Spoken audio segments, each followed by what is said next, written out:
নমস্কার বন্ধুরা, কেমন আছেন? আশা করি সবাই ভালো আছেন। চ্যানেলে সকলকে স্বাগত জানাই।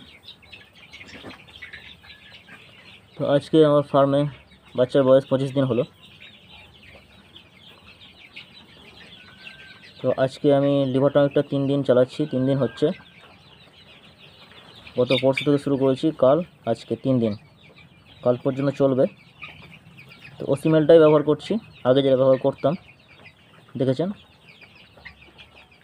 তো ভালো করে একটু দেখাই ফার্মে বাচ্চার অবস্থা।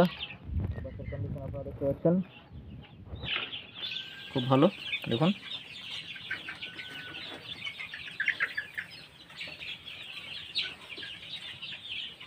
তো এ হচ্ছে, দেখুন বাচ্চার চেহারা বেশ সুন্দর একেবারে।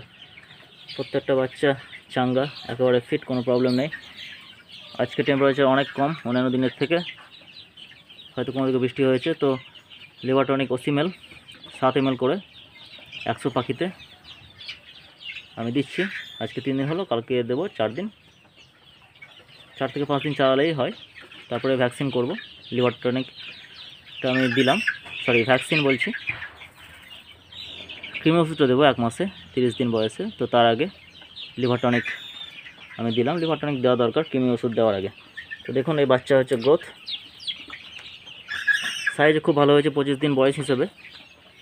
এ হচ্ছে ম্যানুয়াল ড্রিঙ্কার, 6টা ম্যানুয়াল ড্রিঙ্কার আমি দিয়ে রেখেছি। 6টাতে ওই সাইডে 3টে, এই সাইডে 3টে। দেখুন একটু জুম করে দেখাই। ওই হচ্ছে সাদা, এদিকে একটা, এই যে, এবং এইদিকে।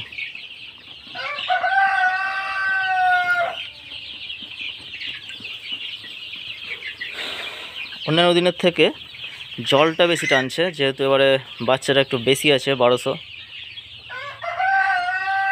বাচ্চাতে জল একটু বেশি লাগবে 1000 বাচ্চার থেকে। আর সবথেকে বড় কথা যে খরার দিনে একটু জলটা বেশিই টানে। মানুষ যেমন বেশি জল খায়, তো জীব জানোয়ার পশু পাখিতেও জলটা বেশি খায়।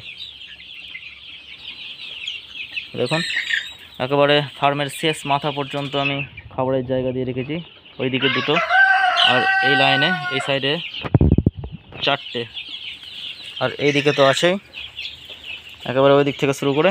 আর ওইদিকে দেখুন লম্বা করে, যেহেতু বাচ্চা বেশি তাই খাবারের জায়গা বেশি না দিলে ঠিকভাবে ওরা খাবারটা পাবে না সমান হারে, তাতে গ্রোথটা ডিসব্যালেন্স হতে পারে। কিছু বাচ্চা ছোট থেকে যাবে, কিছু বাচ্চা বড় হয়ে যাবে।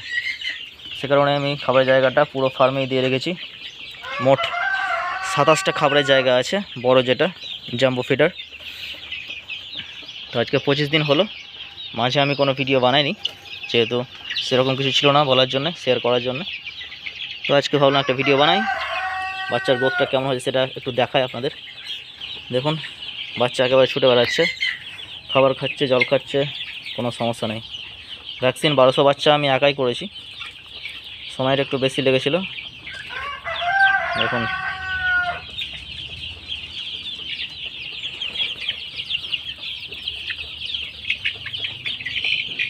তো 1200 বাচ্চার ভ্যাকসিন আমি একাই করেছি, কোনো অসুবিধা হয় না। সময়টা একটু বেশি লাগে, এই একজন থাকলে সেটা তাড়াতাড়ি হয়, দুজনের কাজ একাই যাকে বলে। তো আরামসে আমি করে নিয়েছি, কোনো প্রবলেম হয়নি। সবথেকে বড় কথা যে এটা 950 স্কোয়ার ফিটে আমি 1200 বাচ্চা করছি, তাতে কোনো সমস্যা হচ্ছে না। দেখুন তার ব্যবস্থা আমি করেছি, যে বাঁশগুলো বেঁধে রেখেছি, এইদিকে 2টো, ওইদিকে 2টো, মাঝে একটা, ওই কোনায় একটা। দেখুন তো এই বাঁশগুলোতেই অনেক বাচ্চা উঠে বসছে। রাত্রেবেলা, দিনের বেলাতে তো খাবারটা খায়, জল খায়, তার জন্যে ওরা ওপরে বসে না, আরাম করে না। রাত্রেবেলাটাই আরামটা বেশি করে, তাই অনেক পরিমাণ বাচ্চা এই বাঁশের উপরে উঠেই বসে থাকে, যাতে করে জায়গার কোনো সমস্যা হয় না। জায়গা কম, যার জন্য একটু অসুবিধা হবে, সেটা হয় না, যেহেতু প্রায় 200 বাচ্চা এই বাঁশগুলোর উপরেই থেকে যায়। নিচে হয়তো 1000, 900 এরকম, 200 থেকে 300 বাচ্চা উপরেই বসে। তো বাচ্চার জায়গার যে শর্টেজ, সে প্রবলেমটা এখনও পর্যন্ত হয়নি। বন্ধুরা এই হচ্ছে আপডেট আমার বড় ফার্মের সোনালী মুরগির। আজকে টেম্পারেচার কম, তাই অবশ্য টেম্পারেচার রোদ যেটা থাকে তাতে আমার সমস্যা হয় না, যেহেতু আমি পর্দা পুরো একেবারে খুলেই রাখি, পর্দা তুলিই না। এই সাইডটাই ইয়ে করা থাকে, যেহেতু ওটা পিছনের সাইড, বাগানের সাইড, আর এই দিক খোলাই থাকে, দুই সাইড পুরো ফাঁকা, হাওয়া বাতাস ঢোকে, কোনো অসুবিধা হয় না। যেহেতু উপরে ফার্মের উপরে গাছ আছে, তার জন্যে রোদটা পুরোপুরি ফার্মে পড়ে না, কিছুটা রোদ পড়ে, কিছুটা ছায়া থাকে গাছের, যার কারণে অতটা গরমের সমস্যা হয় না। তো ফার্মের আশেপাশে গাছ লাগানো এটা একটা ইম্পর্ট্যান্ট ব্যাপার, আপনারা মাথায় রাখবেন। গাছের আশেপাশে ফার্মের আশেপাশে ছোট গাছ বা বড় গাছ আপনারা লাগাবেন, যাতে করে ফার্মের উপরে একটু ছায়া পড়ে। এই গরমের দিনে পুরো রোদটা যাতে ফার্মের উপরে না পড়ে, যদি পুরো সারাদিন রোদটা পুরোপুরি ফার্মের উপর পড়ে, তাহলে ফার্মের ভেতরে টেম্পারেচার একেবারে হাই হয়ে যাবে, যেটাতে প্রবলেম হলেও হতে পারে। কিন্তু আমার সেটা হয় না। চারপাশেই গাছ, দেখুন বাড়ির চারপাশেও গাছ, ফার্মের চারপাশেও গাছ, নিচে গাছ, লেবু গাছ এবং বড় গাছও আছে, উঁচু উপর দিয়ে একেবারে ছায়া করছে।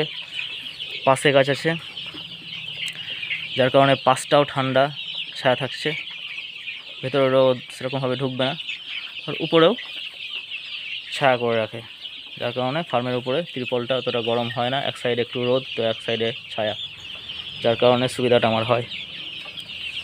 বন্ধুরা, এ হচ্ছে আপডেট আজকে।